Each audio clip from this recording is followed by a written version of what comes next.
We are unique among the world's armies. We are unique among the world's militaries. We don't take an oath to a country. We don't take an oath to a tribe. We don't take an oath to a religion. We don't take an oath to a king or a queen or to a tyrant or a dictator. And we don't take an oath to a wannabe dictator. We don't take an oath to an individual. We take an oath to the Constitution, and we take an oath to the idea that is America, and we're willing to die to protect it.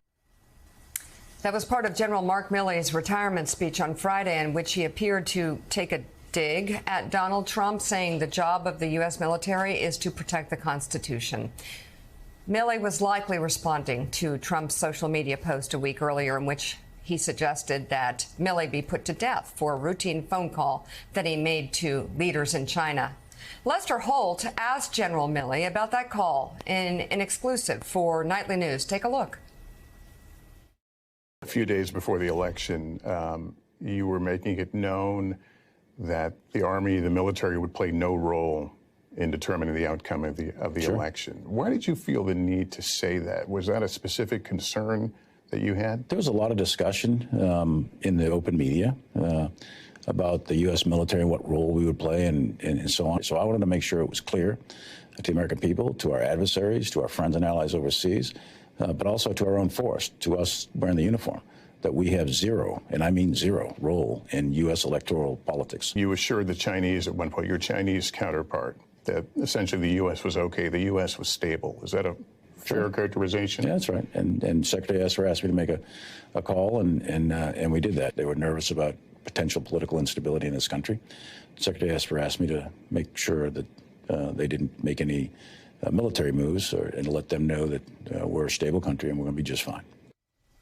Which is, of course, what you want our leaders to do. You can watch that exclusive interview tonight on NBC Nightly News. Mika, that's exactly what generals do and admirals do and what they've done throughout history to adversaries during difficult times. And as far as the first part of it, saying we're not going to play a role in this election.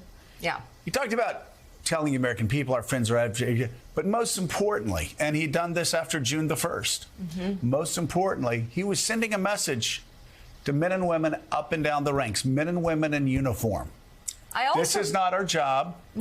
We're not going to be pulled in to a coup. Right. We protect and defend the Constitution of the United States of America. That's why we put on the uniform. It was extraordinarily important, both things that he did. And anybody that doesn't think it was, actually, they supported the riots. Right. I mean, if they were mad at him for sending that message to the military before January the 6th, they wanted the military to step in and be a part of the coup. And, Katie, that's why I see it as even more than a dig, a warning to call him a wannabe dictator.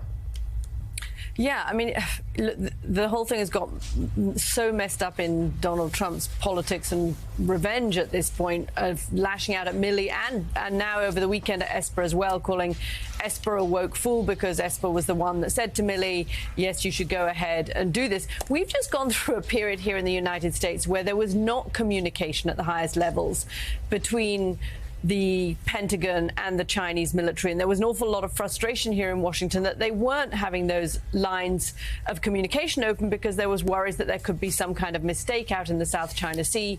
Something could go wrong and that could lead to a conflict. And you need those communications on a regular basis. So exactly that you need to be able to call up your counterpart in a stressful situation and say, OK, look, this is what you need to be concerned about. This is what you don't need to be concerned about. And that is exactly what Milley was doing. But, you know, for the pains of doing that, NBC has reporting of this over the weekend of Trump supporters in Iowa. And this is what's alarming is Trump says that he should be put to death or he should be executed. And now you've got Trump supporters in Iowa telling NBC News that they agree with that statement. It only takes one person with a vicious motive and a gun in their hand and a decision to do something crazy to put into action Trump's words. And you're starting to see it filter down from Trump down through his supporters at his rallies to people who believe what he says.